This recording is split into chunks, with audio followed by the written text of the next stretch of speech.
Closed captioning of this program is made possible by the Fireman's Fund Foundation. California's unemployment rate has climbed to 12%, according to new numbers released today. South Bay Congressman Mike Honda discusses jobs and the economy. Congressional Democrats get an earful of frustration and anger about jobs at a town hall meeting in Oakland. And BART is under attack by hackers who accuse the Transit Authority of violating First Amendment rights to free speech. Pelican Bay State Prison has a rare media tour after a recent hunger strike by inmates over conditions in isolation units. And a first-hand account of the famine in the Horn of Africa from a Mercy Corps aid worker. Coming up next. Even greater than just drought or...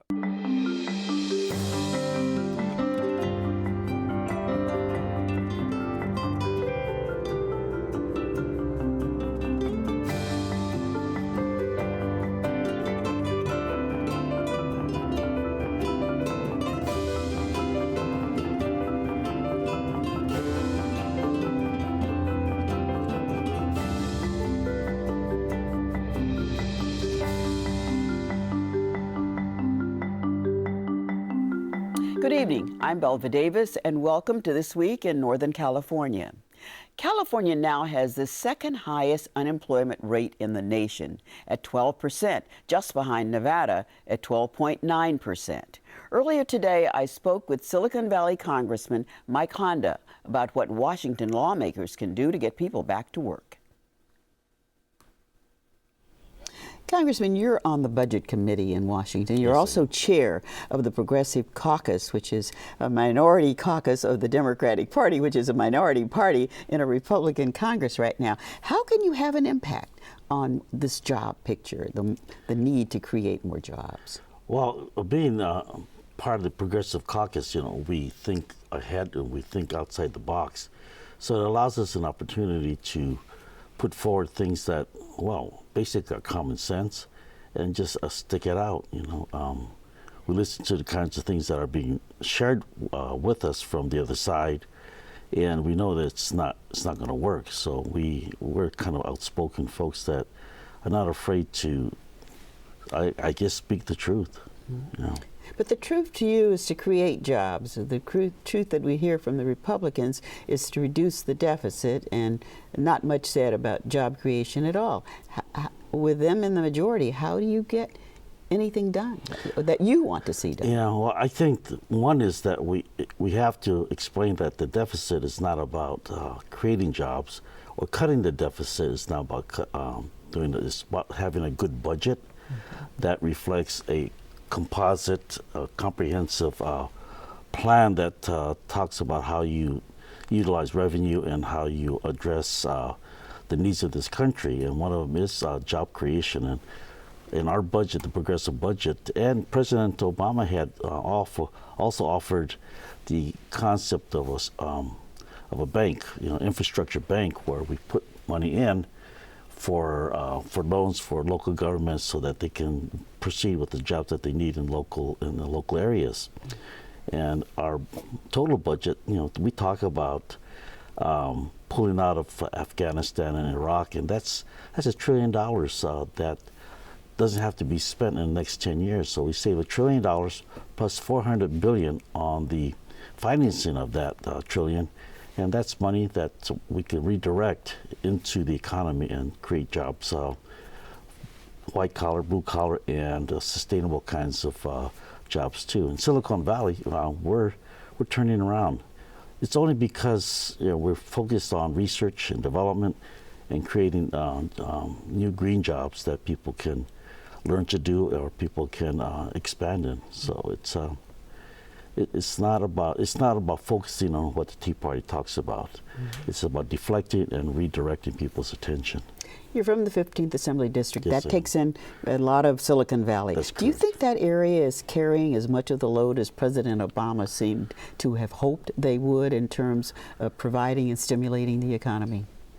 We're providing quite a bit of stimulus and new jobs. I mean, on my street, I saw a truck that was installing solar panels on a home. And this is becoming more and more evident. What we need to do more of is put more investment in research and development so that we can deploy more of this technology, not only to the other countries, because a lot of the things that we produce are being exported out and not being utilized here. So at the same time, we need to create policies statewide and local where the application of and the utilization of these sustainable energy kinds of gadgets can be implemented and placed into our homes and our daily lives. This will stimulate the kind of activities we want to see. Are you pleased or disappointed with the rate of growth of these green jobs that we talked about and which many elected officials Sure. really look to as a saving grace? And I mentioned the president, but many others share Sure. that same view. Well, I am disappointed, and I'm sure the president is. It's just that the party in power right now are not willing to look at that, not willing to allow that to happen. They control the committees, and therefore they control the numbers on the floor in terms of the kinds of votes that we need to let this out. That's why we need to let people know that if we were back in charge, we could start moving forward again. President Obama's promised a jobs package, or at least to talk about it, Sure. Right after the Labor Day. What would you like to see included in that package? What do you think would be helpful for people who support your views and your positions? Well, I think it's, number one, I think it's really important and timely for President Obama to come out very strong and publicly and saying that he wants to see jobs as issue number one. He's been focused on the war, on financial crisis, both of which he inherited, and now it's time to roll these things out too. And Jan Schakowsky from Chicago has got an emergency jobs creation bill that'll create jobs from public sector like teachers and firefighters and cops, which we really need right now in all sectors of this country. And I think that the kind of infrastructure bank that President Obama wanted to see happen will provide the basis for a lot other infrastructure kinds of jobs. And my final question is, you were at the hearings. The Democrats have been holding these Sure. listening sessions all over the country. Are you surprised at the anger and the angst of people when they come out to these meetings to talk to you? No, I'm not surprised. It just validates the sense of urgency that we have as Democrats or progressives. What does concern me is that they seem to be placing all the blame on the president when the focus should be on the party in charge, and they have not, in 200 and almost 28 days, have not put out one jobs bill in all this time. Well, your work's cut out for you. California is second highest in the nation now in unemployment, so that puts a big responsibility. Sure, it really does. On your, as a budget committee member, as well as head of the caucus that you head. Yeah, it's a great challenge out there, but we're also a large state, almost like the eighth largest economy in the world. Well, thank you so much for stopping in and talking to us. Thank you for having me. I appreciate it. Well, joining me now on our news panel are Michael Montgomery, reporter for KQED News and the Center for Investigative Reporting; Rachel Gordon, City Hall reporter for the San Francisco Chronicle; Carla Marinucci, political writer, also with the Chronicle. Carla, you were at the town hall meeting in Oakland where this all took place. Congresswoman Barbara Lee, Honda, and no longer Speaker, Minority Leader Pelosi were all there. What's your impression of what went on and what was the tone of it? You know, it was very dramatic, Belva. I have to say, you had about 900 people show up, and there's so much media coverage of the Tea Party movement on the other side of the aisle, the anger there about deficits and debt. I think we've been remiss in covering this faction of anger that's out there in the public. It was very clear, it was very on display that night in Oakland. Calls from the audience, chants telling Pelosi and Lee and Congressman Honda to tax the rich.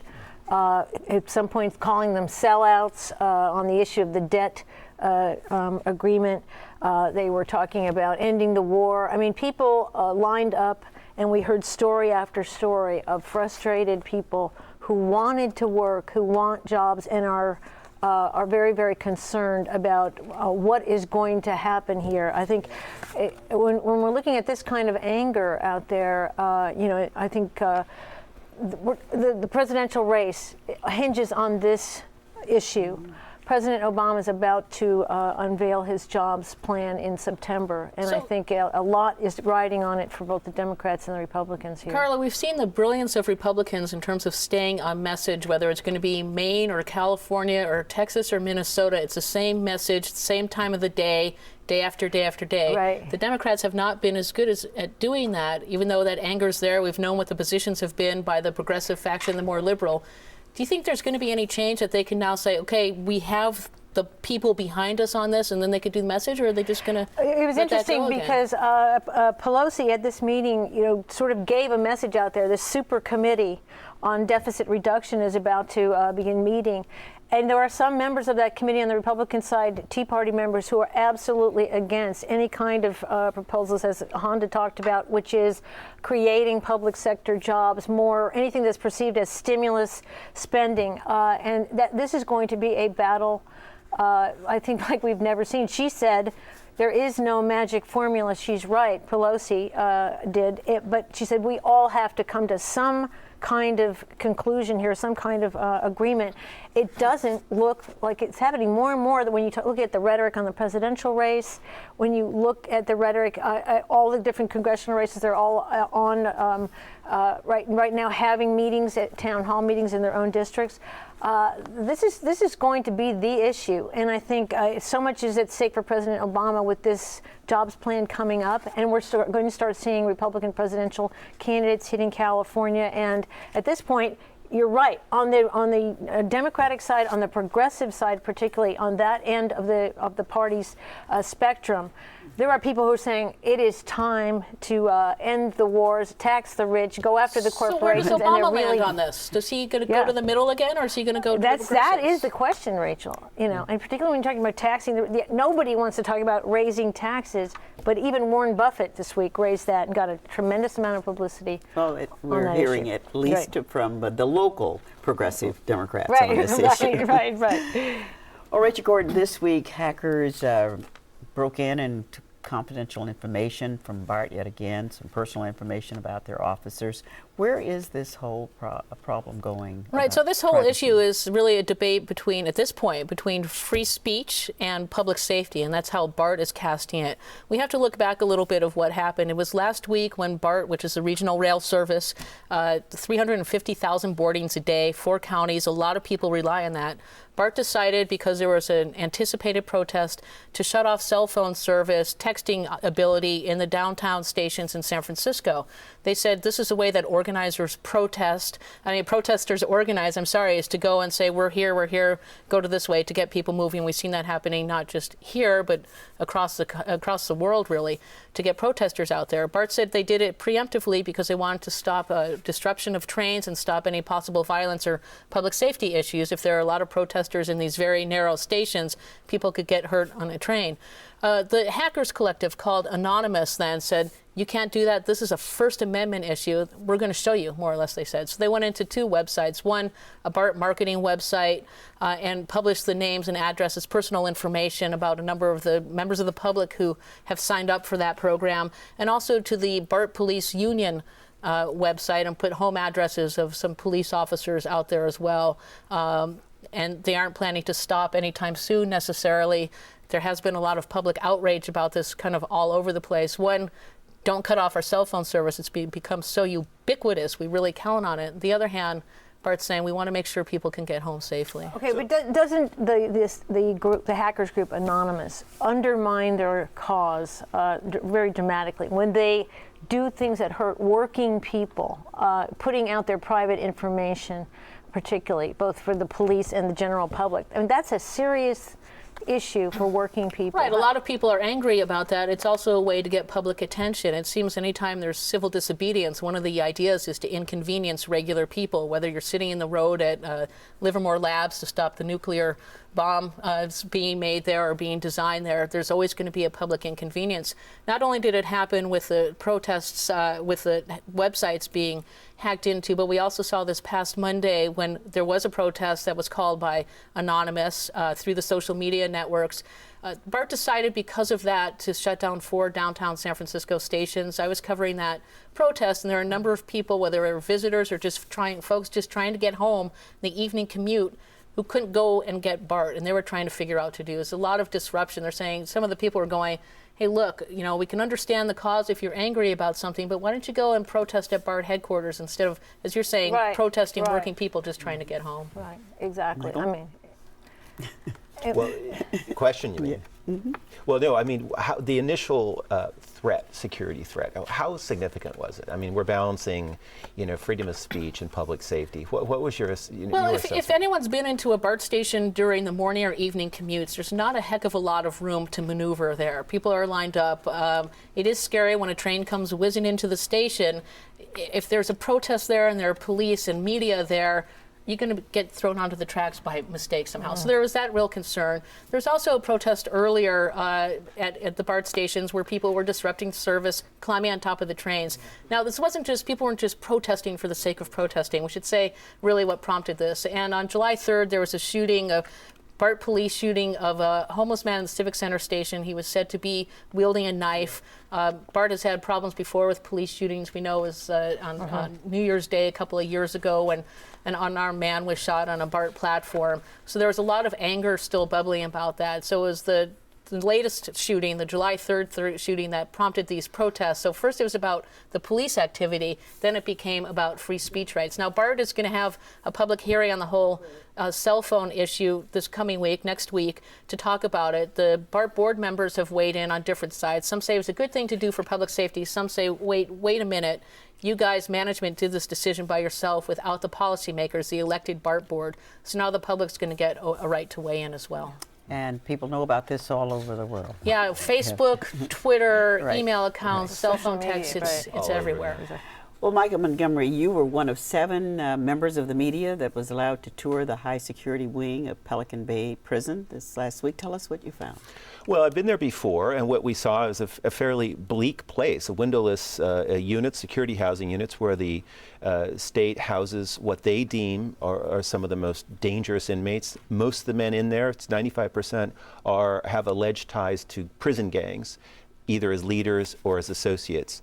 It's not a pretty place. I mean, you can't dress it up and make it look pleasant, but you do see inmates communicating with each other. Their cells are lined up next to each other so they can talk to each other. In some cases, they are bunked together. But I think the big news this week, when the hunger strike was over in July, the Department of Corrections was talking about considering or studying some of these controversial policies.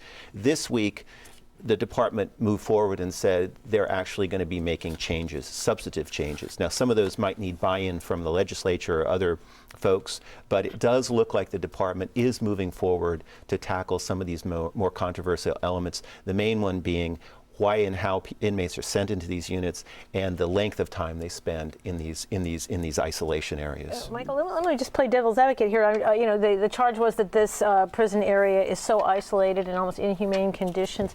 But how tough could it be if these inmates were able to organize a hunger strike among each other? Doesn't that suggest that it really was, maybe it's not as isolated as they? Well, it's not a pleasant place. I mean, it's true that the inmates aren't completely isolated. It's not, you know, what you would think of as solitary confinement.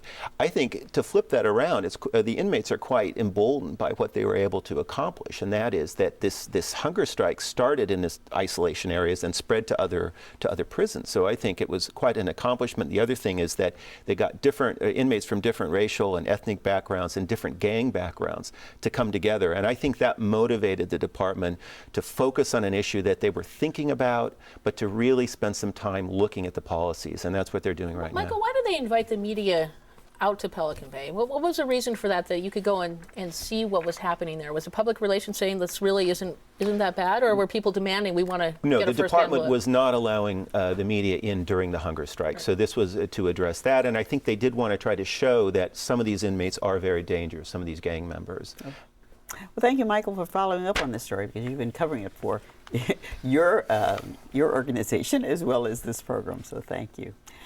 Well, the most severe drought in 6 decades has led to famine in the Horn of Africa, an area that includes Somalia, Ethiopia, and Kenya. The scale of the crisis has reached epic proportions, and 12 million people at risk of starvation. Hundreds of thousands have left their homes in search of food. Recently, I spoke with Chloe Stoll-Lane, a Mercy Corps aid worker from Livermore, for a first-hand account of the situation.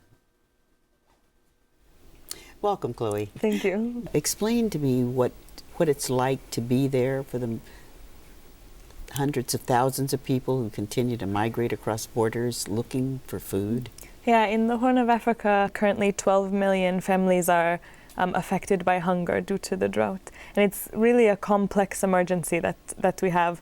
One aspect of the emergency is the drought and the lack of rainfall. It's the worst drought in the last 60 years for the Horn of Africa. But that's also compounded with lack of humanitarian access to some areas of the Horn of Africa, difficult logistically to reach families. And all of the impacts combined make the humanitarian crisis even greater than just drought or just limited humanitarian access. You're working with Mercy Corps. What's their approach to trying to do something about this huge problem? At Mercy Corps, we do our best to find the balance between delivering immediate assistance, immediate food and water to families who are unable to access it, while at the same time rebuilding communities and local economies. We don't want to undermine local economies while we deliver assistance. So in delivering assistance like food aid, we work closely with local traders and local shops who have stocked food aid to make sure that households who might have lost their income or lost livestock are able to access that food, either through supporting them with vouchers or temporary work so they can get more cash in order to access food and water. It's been difficult as big as this whole disaster is and the thousands of people who are affected to get the word out about it. I think that in the last few months we have seen increased coverage of the area, and I think the crisis has escalated. We've had drought and negative impacts. We've had families who have lost their livestock, whose farm has failed for the last 6 months, even 1 year. But in the last few months, the recurrent drought has impacted families even more, and the crisis has escalated to a famine as declared by the United Nations at the end of July. And this increased focus and international attention on the drought is very welcome because now we are seeing an increased assistance, but the assistance is also not enough for the response that is needed. Why you? Why, when we have the world's worst humanitarian crisis, do you find yourself right in the midst of some of the worst that's going on in terms of famine? I've been working in the Horn of Africa for the last 5 years, and it happens to be that with this experience that I've gained, I'm in this area where the famine has occurred. And due to the experience I've had in humanitarian work and also in building back people's lives and supporting families to develop themselves and their communities, that I was in a good place to support when such a crisis arose.